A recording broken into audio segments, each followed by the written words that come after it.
Seguimos en este viernes recorriendo el quinto Congreso Hispanoamericano de la Locución. Anáhuac Mayab, ahí se desarrolla de 10 hasta las 2, 3 de la tarde. Y Felipe Vera es presidente de la Asociación Nacional de Locutores de Yucatán y es el organizador y propiciador de que este evento se haya registrado aquí en Yucatán. Buena tarde, Felipe, bienvenido. Hola, ¿qué tal, José Luis? Qué gusto de estar nuevamente contigo compartiendo micrófonos. Éxito y bienvenido. Felicidades de entrada por organizar este evento. A la doctora Graciela Martínez Matías, ella es profesora investigadora en posgrado de la Universidad Nacional Autónoma de México, de la UNAM. Doctora. Hola, ¿qué tal, José? Hola, ¿qué tal, José Luis? Muchas gracias por la invitación. Y un gran tema que tiene la doctora Graciela Martínez es productora y defensora, fue defensora de las audiencias en radio, educación. Y un gran tema, ¿por qué? Porque si los periódicos tienen defensor de lector, ¿por qué la radio no puede defender también a sus radioescuchas, a la audiencia misma? ¿Cómo es esto, doctora? ¿Cómo se da esto? Ok, en 2013, a nivel constitucional, hubo la reforma constitucional de radio y televisión.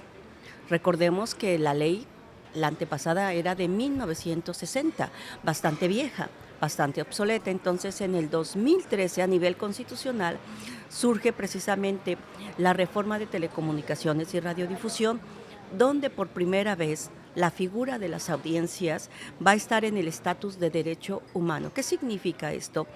Que todo aquel que trabaje en radio, televisión, tiene que entregar contenidos de calidad para los oyentes, para los radioescuchas, pero sobre todo el respeto a las infancias, a la mujer, en términos de raza, en términos de etnia, en términos de sexualidad.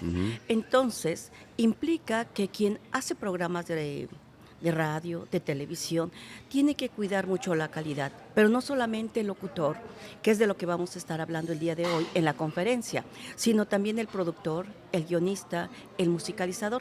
Por ejemplo, entrevisté a gente de una radio comunitaria en Oaxaca y me decían las chicas, es que nosotros logramos que se erradicara programación musical como reggaetón, por ejemplo, que apelaba precisamente, que llamaba a la violencia contra la mujer. Y entonces comenzamos a trabajar con los compañeros.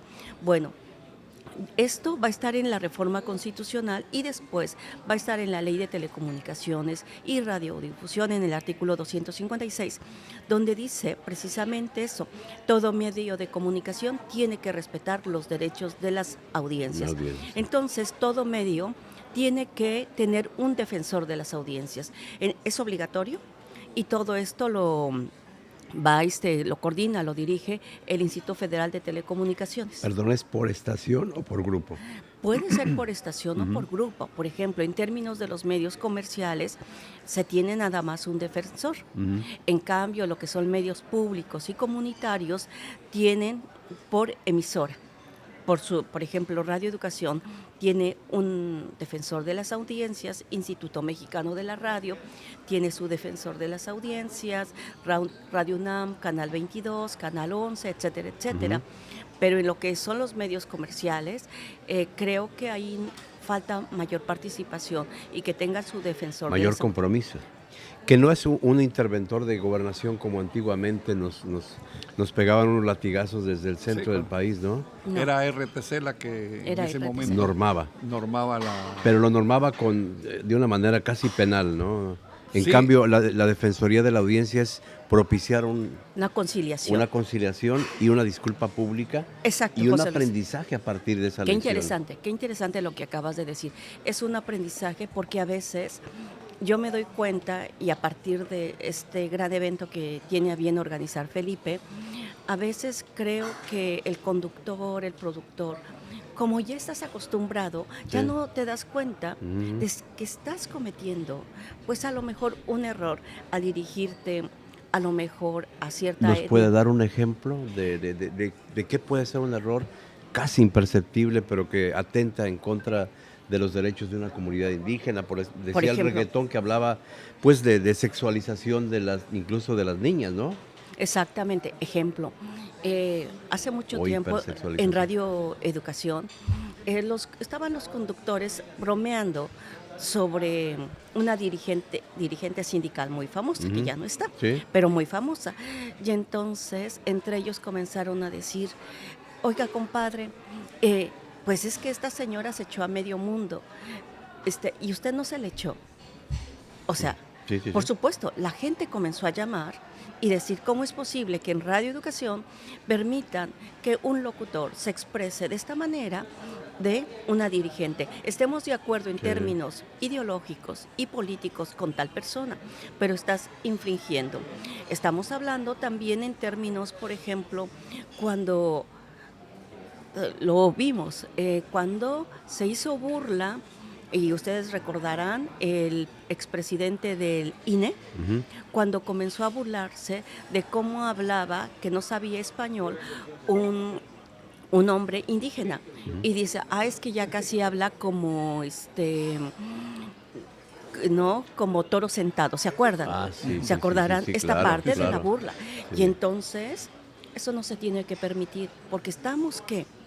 Incurriendo en una serie de faltas, y me parece que los medios de comunicación tienen la responsabilidad de construir nuevas narrativas, de transformar esta sociedad, José Luis, que le estamos viviendo, bien dolorosa, violenta. Totalmente. ¿Y cómo la vamos a transformar? A través de la palabra. La palabra me parece que es mágica, y la palabra la tienen ustedes como locutores. Y el día de ayer se hablaba, ¿cuánto tiempo ustedes tienen dentro de la radio? Y la parte de la proximidad con las Totalmente. audiencias. Felipe, ¿tú recuerdas en este tema que alguien nos decía cuando en las cabinas nos revisaban que estábamos o no aptos para ser locutores? José Zorrilla Moniz, por ejemplo, extraordinario yucateco, que en las cabinas de la SEP nos autorizaban si podíamos o no hablar en radio. ¿Qué nos decían? La voz es como una pistola, ¿no? Así es, O un ramo de flores. el maestro Moniz era uno de los sinodales más exigentes Sí. que tenía la Secretaría de Educación Pública cuando se hacía el examen allá por los años 60, 70, 80, hasta el 90 Hasta los aproximadamente. 90 más los o menos. 90, Sí. en la cual el señor era tan estricto que te metía A mí me mandó de regreso la a modulación, Yucatán, ¿eh? la expresión, la dicción, la respiración, el énfasis, la síntesis para el noticiero. O sea, era un examen riguroso en cuanto a tus conocimientos para hacer uso del micrófono. Decía uso, no abuso No del abuso. micrófono. Claro. Y yo les quiero hacer una pregunta ahorita que estamos aquí en Grupo Fórmula. ¿Ustedes piensan que en las universidades los están preparando para los distintos medios? Porque me parece que no es lo mismo un medio comercial que un medio comunitario, que un medio universitario, público. Ujú. Entonces, O ¿qué que las ocurre? redes sociales. O doctor. las redes sociales. Claro, son manejos distintos. Entonces, ¿qué pasa? Porque me parece que eso es fundamental. En la radio comercial como trabajo, en la radio pública, que hay que trabajar mucho la deliberación, el debate, si queremos tener una sociedad democrática, y la parte de la radio comunitaria, la parte de la proximidad.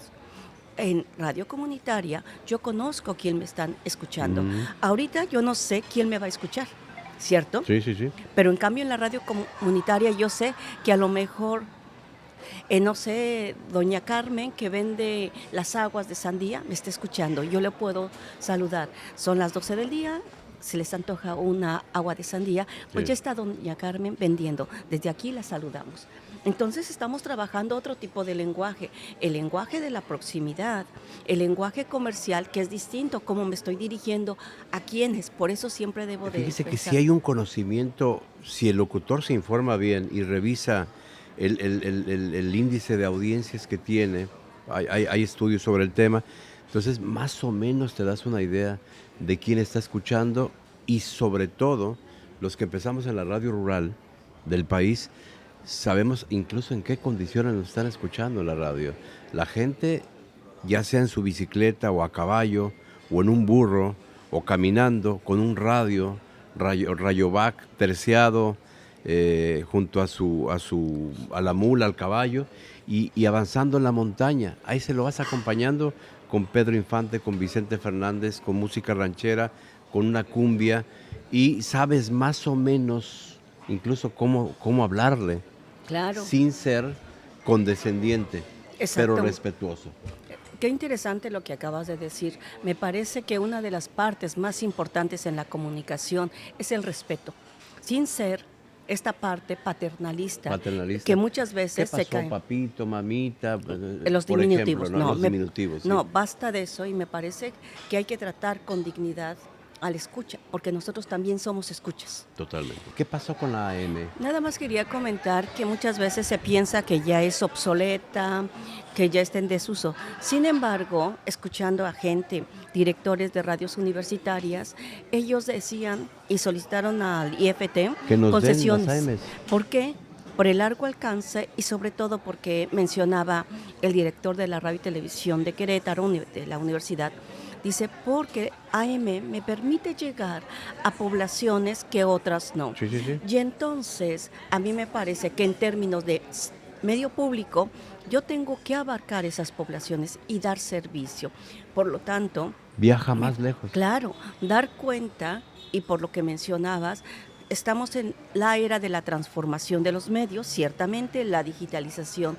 Sin embargo, hay datos que nos ofrecen, no toda la gente tiene internet, ojalá que sí. Claro. Mucha gente está en el campo escuchando la radio. Entonces creo que tenemos que recuperar esta parte y nada más cierro con esto, el respeto a la palabra. Que de hecho en Argentina la AM tiene la función de generar contenidos hablados, noticias, entretenimiento, programas de ese calibre. Y la FM toca música y eventualmente también ya está en noticias. Ellos han aprendido a convivir entre AM y FM de una manera muy generosa. Claro que sí, aparte quiero decirte que en las universidades, sobre todo la Universidad de La Matanza en Argentina, tiene 2 estaciones, una en AM y una en FM. Perfecto. Inclusive tú puedes ver a través de los pasillos lo que están produciendo, lo que están transmitiendo, porque tienen bocinas a lo largo de los pasillos, para que de alguna manera tú te enganches con la estación de radio. O sea, no tengas que tener un radio para buscarla, sino en los pasillos de la universidad hay bocinas para que tú Otra puedas conquista postergada es que todas las estaciones de radio estén en el teléfono de una manera mucho más accesible, incluso cuando no estés conectado a la red, ¿no? Exactamente. Y Que ahorita eso ya era una obligación, recuerda, doctora. Claro.